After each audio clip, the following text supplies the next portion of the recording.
tema de hoy hablar será sobre pífora y vamos a hablar tanto su diagnóstico como su tratamiento. Entonces, para hablar de manera de introducción, sabemos que la epífora es el lagrimeo excesivo, entonces suele ser un motivo de consulta bastante frecuente que puede deberse tanto a una producción excesiva de las lágrimas, como también puede haber una obstrucción de su flujo. Entonces, hay veces que uno puede también como diferenciarlos como el lagrimeo por una producción excesiva de las lágrimas y epífora más bien por el rebosamiento de esta, aunque tenga una cantidad de lágrimas normales. Pero debido a la falla de drenaje, entonces es que comienza a tener un lagrimeo. Es importante también hablar un poco de la anatomía para saber sobre el sistema de drenaje lagrimal.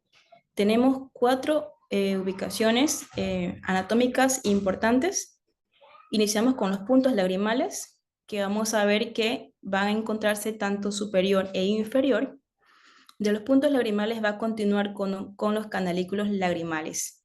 Va a ser, va a estar conformado por la ampolla va a ser de manera vertical y va a medir unos 2 milímetros. Continuado de manera horizontal, que sería unos 8 milímetros, para conformar juntos estos canalículos llamados como canalículo común. En esto forma la mayoría de las veces como un 90%. Sin embargo, se han visto casos en que simplemente llegan directamente de manera individual cada canalículo hacia el saco. Después de los canalículos vamos a encontrar el saco lagrimal. El saco lagrimal este va a medir unos 10 milímetros. De los 10 milímetros,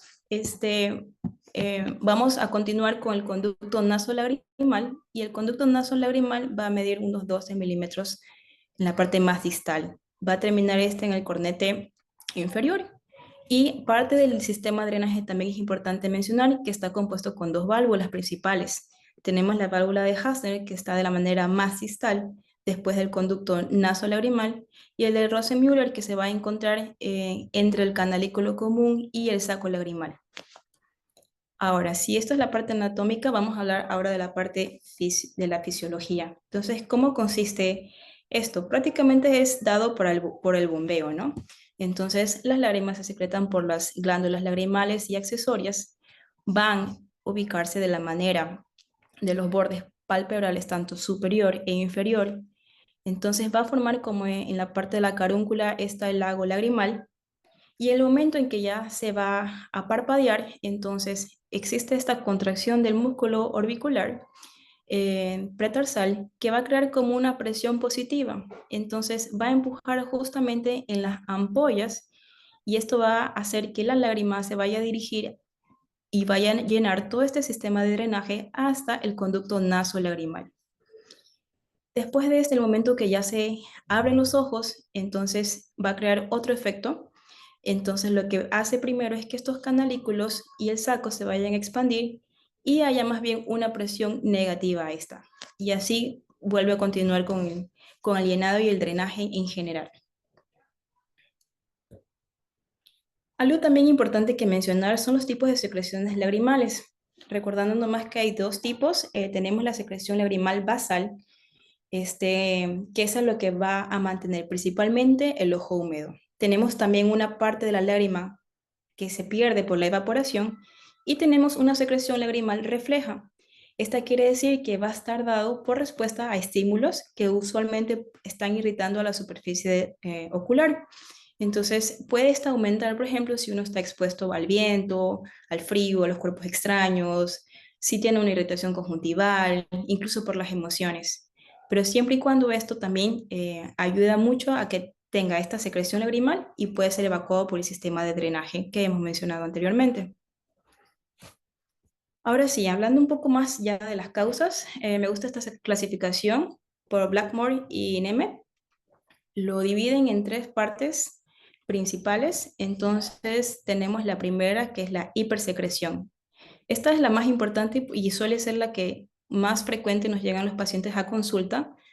Esta suele ser dada por una estimulación secundaria a una irritación tanto en la córnea como en la conjuntiva. Entonces, ¿qué podemos encontrar aquí? Por supuesto, el ojo seco. Sabemos que el ojo seco a veces tiene estas lagrimeos que refieren los pacientes por lo que se conoce como lagrimeo paradójico. Entonces, el paciente tiene ojo seco y tiene este lagrimeo, simplemente pero no tienen una buena calidad de la lágrima, entonces no es como que estuviera lubricando su ojo. También puede estar causado por las infecciones, puede ser como conjuntivitis, blefaritis o irritaciones ambientales. También puede ser secundarias, por ejemplo, que de lo que hemos estado viendo en estos días sobre la triquiasis o el tropión, incluso por los cuerpos extraños, que es bastante común, los traumatismos o alguna alteración en la glándula lagrimal. Otra de las clasificaciones que dan por la epífora es una insuficiencia del drenaje lagrimal, de lo que hemos visto. Entonces, puede ocasionar a veces un fallo, porque a veces puede haber una parálisis facial. Entonces, ¿qué ocasiona esto? Como una hipotonía del músculo orbicular. Entonces, no puede ocasionar este bombeo fisiológico normal y produce esta insuficiencia de drenaje. Asimismo, puede ser por unas anomalías de las partes funcionales de los párpados, como el tropión. Y en tercer lugar tenemos una epífora que es causada por una obstrucción mecánica del drenaje lagrimal. Es decir, que puede haber una obstrucción en cualquier punto de las ubicaciones del sistema de drenaje, tanto desde el punto lagrimal como puede ser por los canalículos, como en el saco lagrimal o incluso en el conducto nasolagrimal. Y podemos encontrar pacientes que sean, o sea, congénito y también pueden ser adquiridas. Y cuando son adquiridas, pueden ser tanto primarias y secundarias. Y secundarias a veces están muy relacionadas con las infecciones o las inflamaciones, neoplasias, traumas, o draculitis que ya vamos a ver después. En el momento para el diagnóstico, entonces, siempre va a ser importante la evaluación, la anamnesis, preguntarle al paciente si tiene alguna molestia, si el ojo se le pone rojo constantemente, porque esto más o menos nos va a orientar qué tipo de la causa le está provocando esta epífora. Entonces, así nosotros podemos descartar si eso no es una hipersecreción lagrimal. Y entonces el manejo pues, es más orientado y más específico en caso de que el paciente diga que no tiene, que tiene este lagrimeo, pero por ejemplo, que se le resbala por la mejilla, entonces ya no solamente se trata de una hipersecreción, sino que hay algo más. Entonces puede y nos orienta a que hay un fallo en el drenaje. Entonces, ¿qué es importante siempre? Evaluar los puntos lagrimales y los párpados. Entonces, a veces cuando comenzamos a ver al paciente en la lámpara de hendidura, podemos ver que tiene una epífora. La epífora la vamos a ver evidente sobre todo en la parte cantal medial, mucho más que en lateral. Entonces, ¿a qué se debe esto? Por ejemplo, tenemos este paciente, le vemos el punto lagrimal y lo vemos como una estenosis. Usualmente a veces por cuestiones de inflamación, irritación del globo ocular, tiene como una consecuencia tener este tipo de estenosis, entonces es como bastante común. Y los pacientes incluso son asintomáticos, porque está relacionada a que, por ejemplo, tienen la lágrima se le evapora muy rápido o no tienen una cantidad adecuada de producción de la lágrima, entonces ellos no refieren como una, en sí como un, pues que tienen como tanto lagrimeo, pero nosotros podemos observarlo y ver esta estenosis en el punto lagrimal. ¿Qué podemos también ver en el momento de la evaluación? No solamente esto, sino también un ectropión medial leve. Estos ectropiones a veces es importante identificarlos porque pueden hacer que se inflame y ocasionen como una estenosis más bien secundaria, como vemos en la imagen número B. En la C tenemos una conjuntivocalacia. Entonces, esta conjuntivocalacia es importante también y no pasarla desapercibida, porque a veces estos pliegues que tiene pueden ser tan grandes que pueden obstruir el punto lagrimal. Entonces, obviamente va a fallar como el drenaje y la lágrima se va a quedar ahí acumulada. En el punto D no es tan común, pero a veces podemos encontrar que está obstruido, por ejemplo, por una pestaña o por algún otro cuerpo extraño, pues solamente se lo retira. También podemos observar que puede ocasionar estas epíforas por una carúncula grande. ¿Por qué? Porque al ser tan grande hace que separe tanto el punto lagrimal del globo ocular. Entonces también hay como un fallo del drenaje. Y bueno, que también está muy relacionado, si encontramos un punto lagrimal que es muy prominente, entonces más bien nos va a estar orientado de que el paciente tenga una canaliculitis. No solamente, o sea, aparte de ver ya el punto lagrimal, también es importante ver los párpados, porque todo hacemos como un complemento de lo que tiene el paciente. Entonces, ¿qué puede estar acompañado? ¿Qué podemos ver en los párpados? pueden estar moderadamente descamadas y también eritomatosas. En la mayoría de los casos van a ser con epíforas crónicas. Si nos llega en caso un paciente, nos llega un niño, entonces la causa más común de la estenosis puede estar dado en los puntos lagrimales. Y a veces estos cuadros clínicos en los niños hay que hacer mucho diagnóstico diferencial porque puede, por ejemplo, confundirnos con un glaucoma congénito.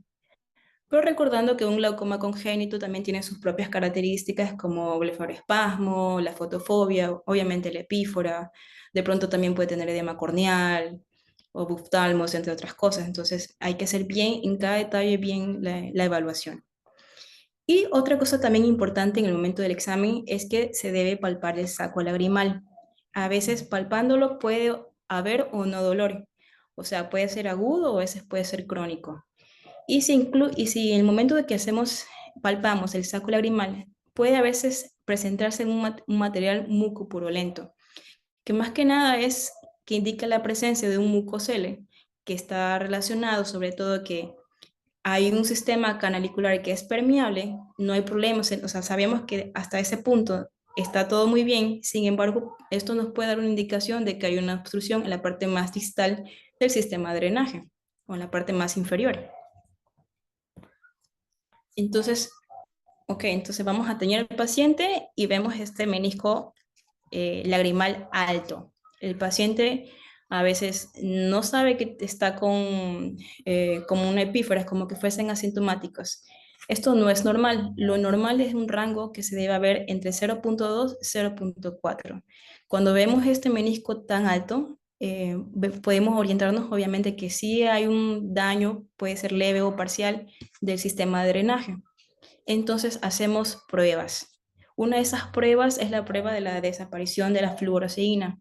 ¿En qué consiste? Vamos a colocarle la fluoroceína al paciente de 1% o 2% y vamos a esperar aproximadamente de unos 5 a 10 minutos y vamos a ver y evaluamos otra vez la fluoroceína si está o no está. Lo ideal es que no tenga casi nada o muy poquito. Entonces, en caso de que pasó este tiempo y todavía tenga, nos va a dar una orientación de que hay una retención prolongada que es por un daño o algún fallo en el drenaje de la lágrima. Hay otra prueba también que se puede realizar, que es la prueba de aclaramiento de fluoroceína. Este prácticamente lo que va a ayudar es para medir lo que sería el recambio de la lágrima en los pacientes que tienen ojo seco. Y se lo coloca aquí 5 microlitros de fluoroceína y se espera 15 minutos en este caso. Y lo que se va a medir al final de los 15 minutos es el tamaño del menisco lagrimal. Eso es para también diferenciarlos, para saber lo que tiene el paciente. Una vez que ya más o menos evaluamos y sabemos que los puntos lagrimales están permeables y queremos saber que la obstrucción esté más allá de los puntos lagrimales, podemos optar por hacer una prueba que sería la irrigación del sistema lagrimal. Entonces, importante asegurarse que los puntos sean permeables, porque si no, haciendo esta prueba puede inflamar y causar una especie de estenosis parcial. También es importante saber que no está contraindicada siempre que vemos alguna infección aguda en ella. Entonces, lo que vamos a hacer primero es instalar anestésico local en el fondo del saco conjuntival. Después, como en esta primera imagen de la A, vamos a agrandar el orificio del punto lagrimal con un dilatador lagrimal. Recordando, hay que hacerlo de manera anatómica, o sea, primero vertical por las ampollas y luego horizontal. Después de ampliar este punto lagrimal, vamos a tratar de usar una cánula de 26 o 27 gauge, que sea curva, que tenga la punta roma para no lastimar, colocada en una jeringa que tenga un suelo fisiológico aproximadamente de 3 milímetros. Entonces, lo mismo, colocamos de manera vertical y luego horizontal. Como vemos en la figura C, nos podemos ayudar moviendo el párpado inferior de manera lateral para ir de la manera como más recta, ir hasta el fondo. Vamos a tratar de que la cánula llegue hasta un tope. El tope pueden haber dos tipos de resultados. El primero es el tope duro, que es lo que se espera. El tope duro, ¿por qué? Porque en el momento en que entra la cánula y toca el hueso, obviamente sabemos que no hay ninguna obstrucción y que no hay problema en esa parte hasta ahí. Pero Si encontramos y sentimos un tope blando como un tope esponjoso, entonces puede ser que en este caso sí haya una obstrucción. Puede ser que, por ejemplo, esté obstruida la parte de los canalículas en común y ese común como que llega hasta el hueso, entonces no se va a sentir directamente el hueso, sino como algo que lo obstruye. Entonces ya más o menos nos orienta en dónde está ubicada la obstrucción. Aquí me parece que tengo un video.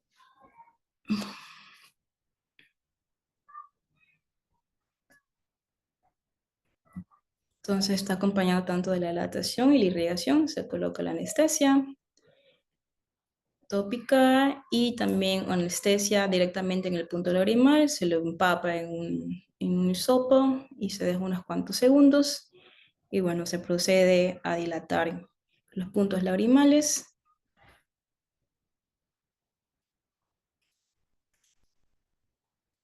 Vertical primero y lo inclinamos hacia horizontal.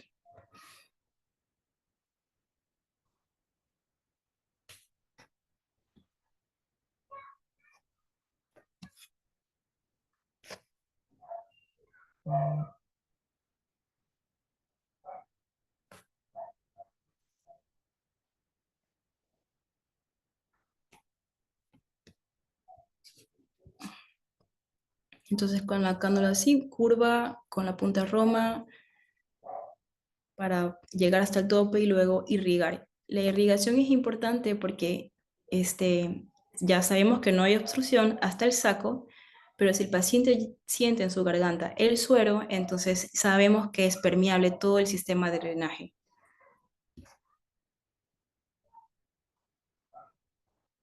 Y va a irrigar la...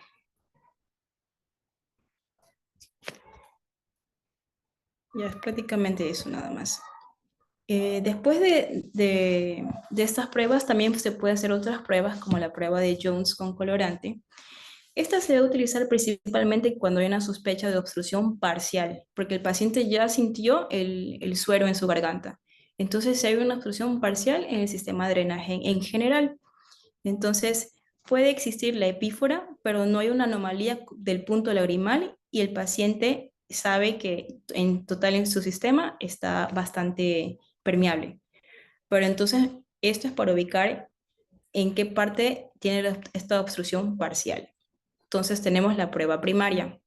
Consiste en colocar también fluoroceína en el paciente de 2%, dejarlo actuar como 5 minutos y puede tener dos resultados, una positiva y una negativa.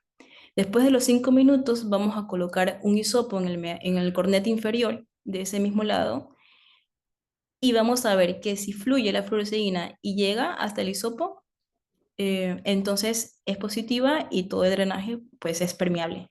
Pero puede tener, en caso después de los 5 minutos, que no salga nada. Eso quiere decir que hay una obstrucción, pero no sabemos en dónde.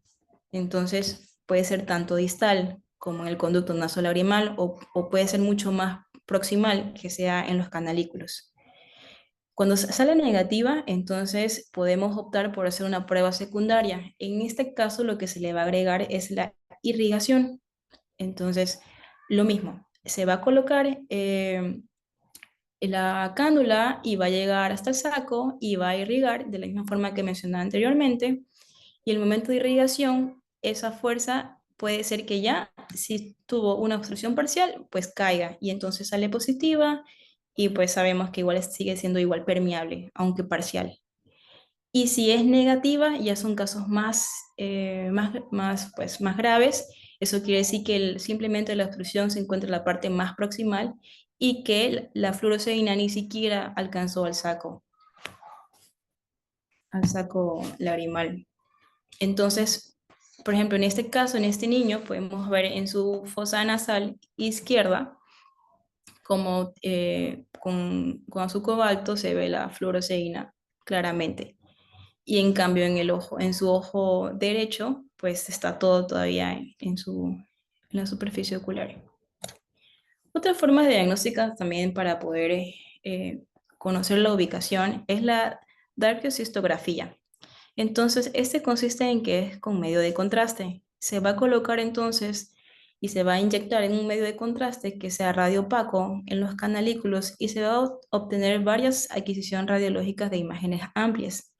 El objetivo de esto es simplemente saber la ubicación exacta si estamos queriendo hacer una cirugía para saber en dónde abordar. Entonces, también nos puede ayudar si estamos queriendo saber en diagnósticos si hay divertículos o fístulas o algún defecto, por ejemplo, que esté relacionado con tumores o cálculos. Entonces, ya vamos a hablar un poco más de las patologías que pueden presentarse. Una de ellas va a ser de la obstrucción adquirida. Tenemos la conjuntiva vocal, esa que le mencioné anteriormente, que son estos pliegues de las conjuntivas redundantes. Entonces, es importante describirlos en el momento que nosotros lo veamos, escribirlo en la historia, porque también sabemos que usualmente están acompañados de otros procesos inflamatorios que puede estar relacionada con el ojo seco o una blefaritis crónica. Importante también, por lo que les mencionaba, es que estos pliegues a veces pueden tapar este punto lagrimal y crear como un fallo de drenaje y así crear una epífora como no real. Entonces, depende del tamaño y depende de los casos, puede al principio solamente tenerlo en observación. Y bueno, si está relacionado con estos procesos inflamatorios crónicos, pues lubricante y un antiinflamatorio, un esteroide que le ayude con el manejo. Si ya son unos pliegues muy redundantes, grandes, entonces se puede optar por una cirugía. Las cirugías puede ser que se pueda como eh, suturar con un hilo reabsorbible a unos 6 u 8 milímetros de limbo y ya. O puede ser que tenga la opción de hacer un corte de manera semilunar, también a unos 6 milímetros de limbo y bueno, y suturar para quitar este pliegue redundante, que a veces no está pues relacionado con esta pérdida de herencia normal de la conjuntiva hacia la cápsula de Tenon. Podemos entonces encontrar otra de las obstrucciones, una estenosis primaria en los puntos lagrimales. Entonces, es la ausencia de la eversión de los puntos lagrimales principalmente. ¿Y a qué está relacionada? Se debe mucho a la blefaritis también crónica, una estenosis a veces idiopática, incluso por infecciones palpebrales, como les mencionaba al principio, puede estar como el herpes simple, el herpes zóster, una conjuntivitis cicatrizante, pacientes que incluso han tenido uso prolongado de tratamiento para su glaucoma, o algún medicamento sistémico como el 5-fluoroacilino. Entonces, usualmente lo que se pueden hacer estos pacientes si está como parcial es de pronto dilatarlos, pero lo más efectivo a veces pudiese ser simplemente una puntoplastía y les voy a mostrar acá adelante la técnica. Entonces, hay varias formas de hacerlo. Se puede hacer, como vemos en la primera imagen, unos cortes.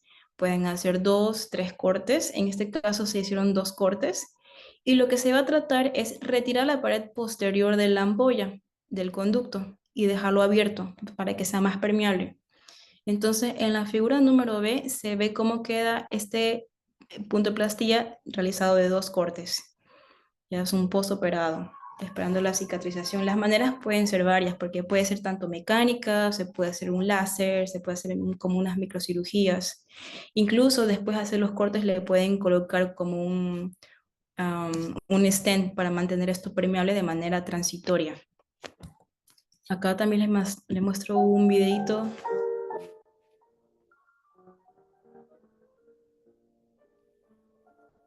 Voy a adelantarlo un poquito.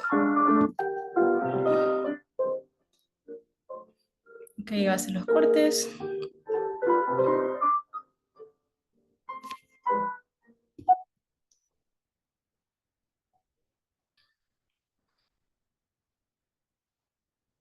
Y va a estar haciendo su segundo corte. Y va a estar ahí retirando, va a hacer un tercer corte tratando de retirar eh, la parte posterior de la ampolla. Y lo deja permeable. Es la idea. Entonces también pueden ser unas estenosis secundarias. Hay una inversión del punto lagrimal que impide la entrada de la lágrima de modo ya crónico. Entonces, hay varias formas de manejarlo. Por ejemplo, puede ser lo que sería la cauterización retropuntal de Ziegler, en donde se puede usar en ciertos casos en la versión que es pura del punto lagrimal. Entonces, ¿qué es en esos casos? Se aplica como unas quemaduras en la conjuntiva palpebral, aproximadamente unos 5 milímetros por debajo del punto lagrimal. Otra forma de manejarlos es por medio de una conjuntivoplastía medial, como vemos en la imagen. Estos casos es si es que está relacionado, por ejemplo, con un ectropión medial, que es mucho más extenso. Entonces, como tiene esta parte, esa sin laxitud, entonces lo que va a tratar es hacer este corte de manera de rombo de un 4 de altura y 8 milímetros de anchura, y va a hacer como, y va a tratar de suturarlos, y va a unir la parte superior con la parte inferior, los va a aproximar. Son otras maneras de manejar esto. Si tenemos ahora, pasamos a una obstrucción canalicular, las causas de estas pueden ser congénitas, puede ser por traumas o infecciones, igual por el herpes, por fármacos y radiación. Y tenemos dos tipos, tenemos tanto el parcial y puede ser uno total. Cuando hablamos parcial, puede estar dado simplemente en el canalículo común o en el canalículo de manera individual o en cualquier parte de este sistema de drenaje. Entonces, como vemos en la figura número de arriba, la primera, se coloca como este stent de silicón y que más o menos va a estar ahí de 6 semanas hasta 6 meses. En caso de que sea una obstrucción ya total de un canalículo individual, entonces podemos optar primero, evaluamos qué tanto esté permeable. Si el canalículo desde la ampolla está permeable hasta unos 6 a 8 milímetros, entonces lo que podemos hacer es una anastomosis desde la parte permeable del canalículo directo hasta el saco por medio de una intubación posterior. Y en casos que sean más graves, entonces podemos optar por, como vemos en la imagen aquí, A y B. Esto es como un tubo de vidrio templado de Lester Jones, una conjuntivo-dacryorhinostomía, en que vas a tratar de hacer una comunicación directa desde o sea, va a resecar lo que sería la carúncula, iría desde la carúncula, donde se formaba este lago lagrimal, directo hacia el saco. Eh, con respecto a la satisfacción del paciente, pues se dice que es variable, a veces resulta muy bien, a veces pues puede ser un poco incómodo, y bueno, se hace, la técnica es como una dacrio, ¿no? Entonces pasamos a otro tipo de obstrucción. ¿Qué pasa si se da en el conducto ya nasolagrimal, que es la última parte del drenaje? Igual esta puede ser por una estenosis idiopática, también puede ser por traumatismos, cirugías anteriores o previas, pues nasales o paranasales, enfermedades como la granulomatosas, sarcoidosis, entre otros tumores, siempre los tumores nasofaringios, entre otros. Entonces, ¿cuál es el tratamiento en estos casos? Pues hacemos la dacrio, ¿no? La dacrio convencional externa, este es lo que presenta en el libro. Hay varias formas, puede ser también este, aplicarse a veces con láser o que también pueda ser guiada con, ¿cómo se llama? Se llama la palabra. Bueno, ¿en qué consiste esta técnica? Primero, lo que se va a estar indicada es para las obstrucciones distales a la abertura del medial del canalículo en común. ¿Y qué va a consistir? En una anastomosis siempre del saco lagrimal con la mucosa del meato nasal medio para que complete todo para que complete todo el sistema de drenaje. Entonces, ¿cómo va a iniciar? En la parte a 10 milímetros del canto medial se va a hacer una incisión de 10 milímetros medial de largo, recto. Entonces, siempre para tratar de evitar lo que sería la vena angular. Posterior a eso, vamos disecando y vamos a exponer lo que sería la cresta, como vemos aquí, la cresta lagrimal anterior y el periósteo, y va a dividir esta la espina de la cresta lagrimal anterior hasta el fondo del saco. Y así lo exponemos hacia adelante.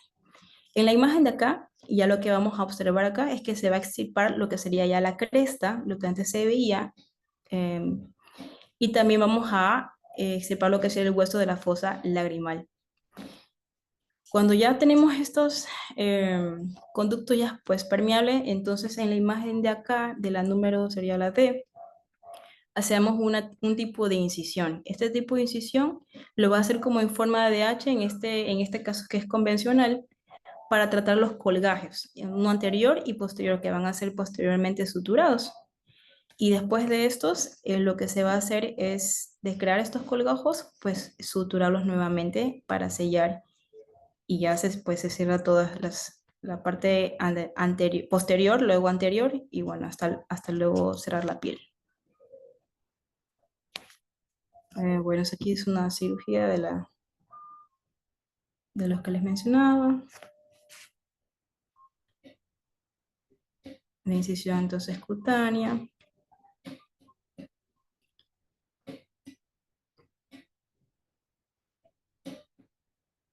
Y vamos a ver exponer lo que sería la crestas, el periósteo. Levantar un poquito.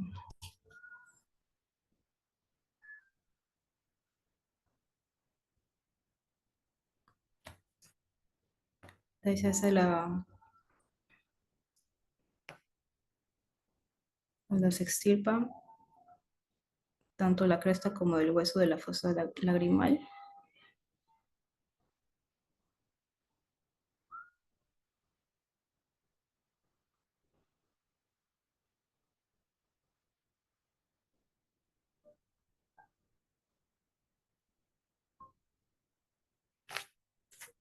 Y vamos a tener nuestros colgajos.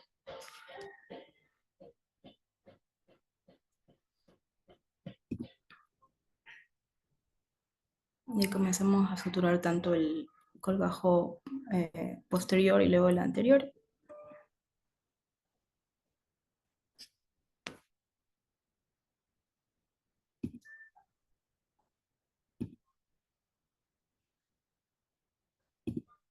Y por supuesto luego la piel. Entonces, ¿qué también podemos encontrar como parte de esta obstrucción? Sería la traqueolitiasis. ¿Qué es esto? Son como dacriolitos que están compuestos de cálculos lagrimales, que puede estar en cualquier parte de ese sistema lagrimal. En un cuadro clínico, lo más frecuente es verlo en hombres y es como una epífora intermitente. A veces los pacientes pueden referir tener como sensación de una dacriocistitis aguda por el dolor que puede presentar. Pero aunque en sí la patología no está muy clara en estos casos, lo que sí se ha propuesto es el estancamiento lagrimal por una obstrucción inflamatoria. Y esto puede precipitar a la formación de estos cálculos, lo que tiene a asociarse con la metaplasia escamosa del epitelio del saco lagrimal. Y por eso es que produce estos cálculos. Podemos también encontrar obstrucción congénita. Entonces, esta puede ser una obstrucción del conducto nasolagrimal. Usualmente cuando son recién nacidos pueden presentar estas epíforas, pueden ser bastante frecuentes, pero pasando al año pueden simplemente eh, por sí mismo recuperar y tener otra vez esta permeabilidad que probablemente es causada por la válvula de Hassner. Los signos que se pueden presentar aquí es la epífora y la agrupación de las pestañas constantes e intermitentes cuando vemos que es una obstrucción congénita. Y recordar sobre el diagnóstico diferencial en estos casos, porque puede incluir otras causas del lagrimeo. Podemos encontrar, como les mencionaba, el glaucoma congénito o alguna conjuntivitis crónica, alguna infección, alguna enfermedad, una queratitis o incluso una uveitis. Entonces siempre hay que evaluar todas las estructuras. ¿Qué se puede hacer en estos casos? En los niños se puede hacer como un masaje. Este masaje se lo realiza en el saco lagrimal con la intención de romper la obstrucción de la membrana mediante una presión hidrostática.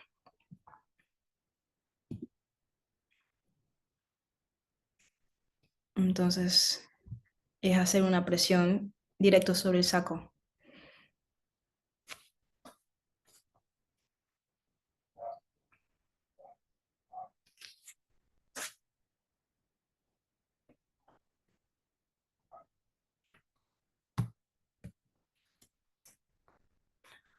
¿Qué otra forma de tratamiento para manejar esto, si no es masajes? Pues por medio de un sondaje.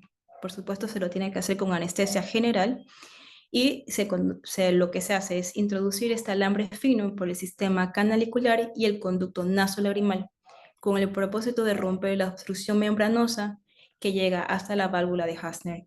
Sí, ya más agresivo. Otra forma de encontrar alguna obstrucción es mediante una canaliculitis crónica. Esta va a ser generada por una enfermedad que es poco común, no es tan frecuente verla, que es causada por Actinomyces israelis, que es una bacteria anaeróbica gram positiva. Entonces, en estos cuadros, como vemos aquí, vamos a ver un enrojecimiento, vamos a ver edema pericanalicular, se va a observar secreciones en el momento si hacemos sobre todo presión, como de manera mucopurulenta. Incluso podemos encontrar una prominencia en el punto lagrimal. Y en estos casos, en un inicio, lo que podemos manejarlo es de manera pues, tópica con alguna fluoroquinolona 4 veces al día durante 10 días y observar. Y la dacriocistitis, finalmente, vamos a ver que puede presentarse tanto agudas como crónicas. ¿Y qué es esto? Recordando que esta es la infección del saco lagrimal y que se debe por eso a una obstrucción del conducto nasolagrimal. Entonces, las dos primeras imágenes es un cuadro agudo. Entonces, recordando que la causa de la dacriocistitis puede ser por estafilococos o estreptococos. En estos cuadros podemos ver cómo estos abscesos o este enrojecimiento agudo, hay mucho dolor, el paciente ya obviamente no es bueno estar ahí manipulando porque sabemos que es agudo y no es necesario. Y estos agudos pueden llegar a tener esto, como vemos en la imagen número B, como estos abscesos. E incluso a veces puede estar relacionado con una celulitis preseptal. Entonces, lo que se hace ahí en tratamientos agudos, al principio, como vemos en la figura A, es como una aplicación de pronto con compresas calientes, antibióticos orales, puede ser clorexilina o amoxicilina clavulánico, siempre está limpiando el acceso, y de esta imagen A puede llegar a la B, entonces tenerlo por eso en control, porque luego puede suceder que el absceso se salga, entonces pues hay que tener que limpiar el absceso y drenar todo y mantenerlo igual con antibiótico. En estos casos obviamente no es necesario ni se debe realizar una irrigación ni ningún tipo de sondaje. En pacientes que son crónicos, como vemos en las imágenes de inferior, en estas pues no hay dolor, pero sí hay mucosele, entonces si presionamos sí sale mucosa. Entonces, como vemos aquí en la figura B, este material como mucopurulento al presionar siempre sobre el saco es lo que vamos a percibir. Es crónico, entonces en estos casos lo ideal es hacer un adacrio para evitar esta recurrencia que pueda suceder en los pacientes. Y eso sería todo, gracias. Muy bien, han mejorado muy bien de las clases, la verdad, me están gustando bastante las clases que están dando. Te felicito, Denise, muy buena clase. Puntos importantes acá, cuando les llegue un bebé, ustedes saben que al año va a ser una ruptura completa de la válvula de Hasner, pero si no pasa eso, obviamente no de una sola vez, ustedes van a indicar cirugía. Tienen que tener en cuenta que antes de eso van a realizar sondeo, que no sea máximo de 2 sondeos. Si a pesar de hacer los sondeos persiste la obstrucción de la vía lagrimal, entonces ya pueden indicar un adacrio, pero hasta los 4 años. Y como bien dijo la doctora, tiene que ser con anestesia general, porque obviamente un niño de esa edad no se va a dejar y dos, sí causa dolor. Entonces es importante eso. De ahí, yo sé que llegan bastantes pacientes con, así como mostró las fotos de Denise, y la verdad es feo verlos, pero sí les va a llegar. Entonces es importante el tratamiento antibiótico porque no podemos realizar ninguna cirugía mientras haya signos inflamatorios. Entonces tiene que estar el cuadro completamente frío para poder indicar una cirugía. De ahí para allá, bueno, lo de las técnicas que tú dijiste, muy bien, lo del sondeo, lo de ocupar en la prueba de ion fluoresceína, Muy bien, lo explicaste súper bien, entonces eso ustedes lo deben de hacer. No es necesario subirlo a quirófano, lo pueden hacer perfectamente en consultorio ocupando todos los medios de asepsia, ¿verdad? Si hay secreción, no lo van a hacer, o sea, eso no.